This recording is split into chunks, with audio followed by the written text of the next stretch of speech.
যেহেতু উনি মথুরাপুর গ্রামেরই সন্তান এবং ওখানে উনি দীর্ঘদিন ধরে জনপ্রতিনিধি ছিলেন, ওখানে তার আত্মীয় স্বজন এবং কর্মী সমর্থক আছে, তারা এই অ্যারেস্টের খবরটি পেয়ে তাৎক্ষণিকভাবে অনেক লোক ওই মাঠে জড়ো হয়। দেখা যায় যে আমাদের যৌথ অভিযানের প্রেক্ষিতে গ্রাম প্রায় পুরুষশূন্য হয়ে গিয়েছিল। ফেব্রুয়ারি মাসের 2 তারিখে সুজানগর উপজেলা আওয়ামী লীগের সভাপতি, সুজানগর সাবেক পৌর মেয়র এবং সুজানগর উপজেলার সাবেক চেয়ারম্যান, উপজেলা চেয়ারম্যান, উনি আমাদের বৈষম্য বিরোধী ছাত্র আন্দোলন কেন্দ্রিক সদর থানার একটি মামলার এজান নামীয় আসামি।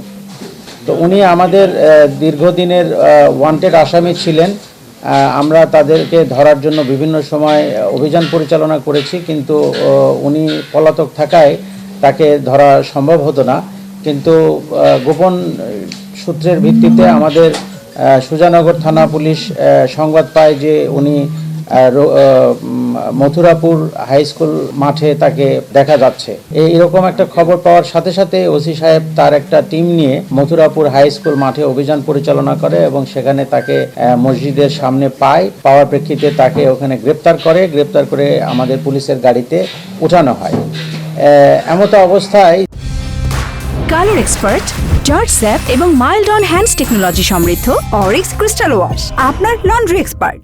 যেহেতু উনি মথুরাপুর গ্রামেরই সন্তান এবং ওখানে উনি দীর্ঘদিন ধরে জনপ্রতিনিধি ছিলেন, ওখানে তার আত্মীয় স্বজন এবং কর্মী সমর্থক আছে, তারা এই অ্যারেস্টের খবরটি পেয়ে তাৎক্ষণিকভাবে অনেক লোক ওই মাঠে জড়ো হয়। আরও লোকজন সেখানে জড়ো হয় এবং একটা পর্যায়ে তাকে গাড়িতে করে আর থানা পর্যন্ত নিয়ে আসা সম্ভব হয় না। একটা পর্যায়ে পুলিশের হেফাজত থেকে তাকে ছিনিয়ে নেয়। ওই দিন রাতেই আমরা সেনাবাহিনী, র্যাব এবং আমাদের পুলিশের পর্যাপ্ত সংখ্যক সদস্য নিয়ে আমরা মথুরাপুর গ্রামে আমরা অভিযান পরিচালনা করি সারা রাত ব্যাপী। এজাহার নামীয় 11 জন আসামিকে আমরা ওই রাতে যৌথ অভিযানে আমরা আটক করি। পরের দিনও আমাদের টহল অভিযান, যৌথ বাহিনীর টহল অভিযান অব্যাহত ছিল এবং দেখা যায় যে আমাদের যৌথ অভিযানের প্রেক্ষিতে গ্রাম প্রায় পুরুষশূন্য হয়ে গিয়েছিল। গোয়েন্দা তথ্যের ভিত্তিতে তার গতিবিধি আমরা নজরদারির মধ্যে রাখি। দোপপাড়া শাকিনস্থ জনৈক মোহাম্মদ আনিসুর রহমান আনসুর বসত বাড়িতে